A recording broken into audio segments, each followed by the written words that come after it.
Credit is due. The carbon credit should recognize an investment in timberland and be transferable along the value chain. In this way, landowners will be encouraged to adopt practices that ensure long-term maintenance of the forest.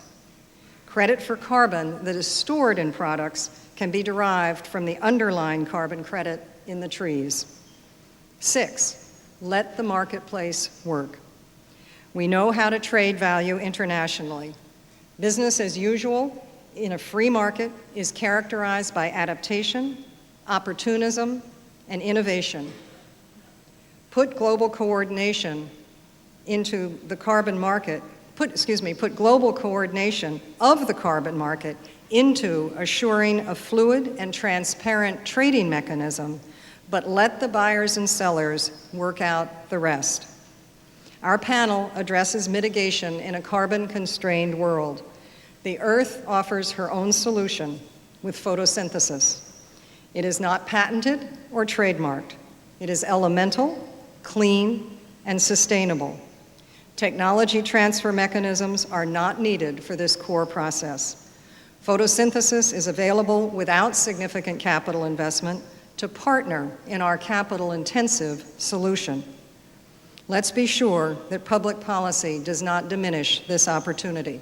Thank you very much. Thank you very much, Ernesta. So we've heard about natural carbon and a combination of natural capital and business capital to leverage sustainable forest management for carbon sequestration and sustainable products. Now we're going to turn to a different aspect of carbon capture and storage in terms of long-term industrial CCS opportunities.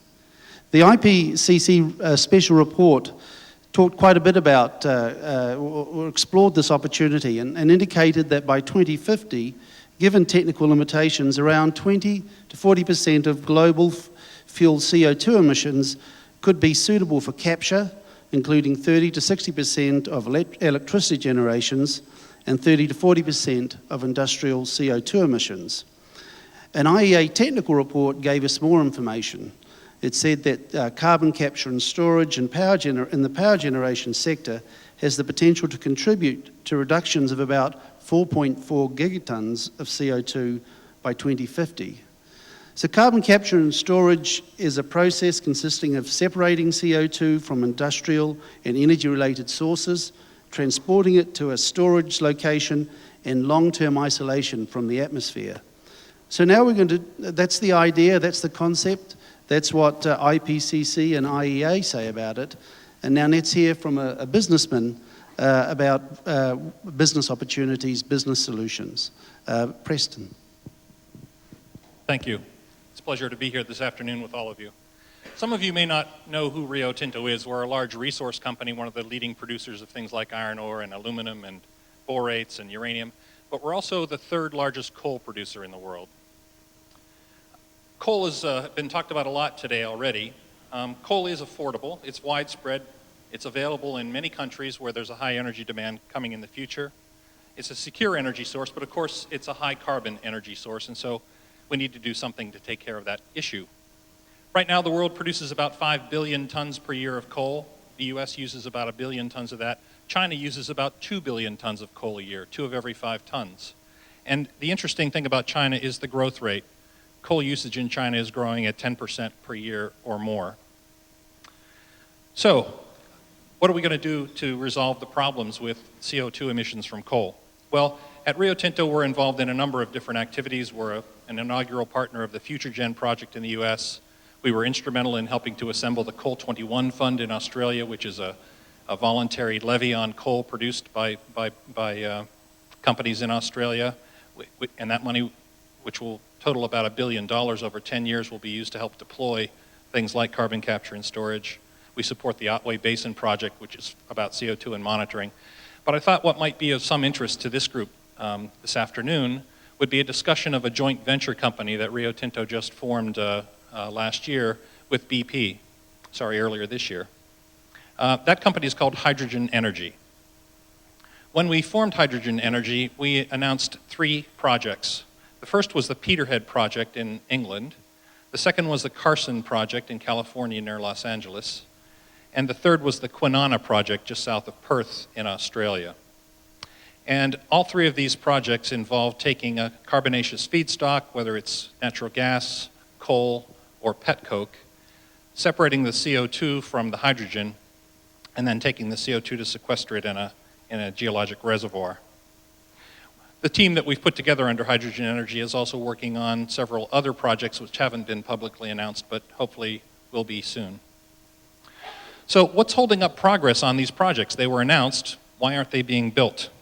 Well, I have to say that technology really is not the central issue here. The components that are needed to assemble these plants all exist at the appropriate scale somewhere around the world already. It's true these components have to be assembled and integrated, and that is a technical challenge, but it's one that's been met before. There's also a challenge around construction costs.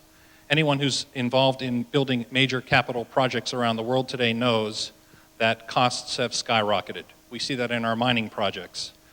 And I might add that both BP and Rio Tinto are familiar with and comfortable with building very large projects like these. These are projects that cost, say, $1 to $2 billion for an average-sized power plant. But those are the kind of projects that we're building in the coal business that I run right now.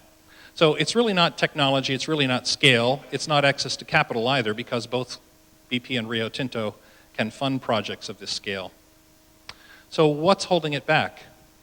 Well, I'd have to say it's government policy that is the principal roadblock. We need government to set a carbon pricing framework as soon as possible. There's a quote from Ralph Waldo Emerson that I often like to use, and he said, "In skating on thin ice, our safety lies in our speed." Which basically means we have to go fast, even when we're not quite sure of our footing. Well, I think I'd like to give that advice to governments. We need to go fast. We need to set up a carbon pricing system as soon as possible. Now, we tend to prefer market-based mechanisms to set carbon prices, but there are other suitable methods that can also be used. But that absolutely is an essential component. We also think we need a level playing field.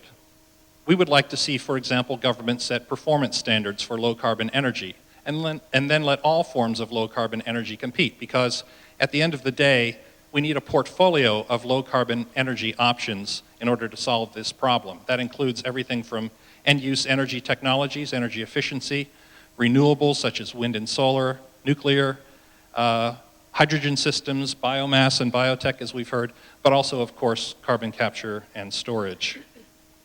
We can't afford to hold out for perfect solutions either.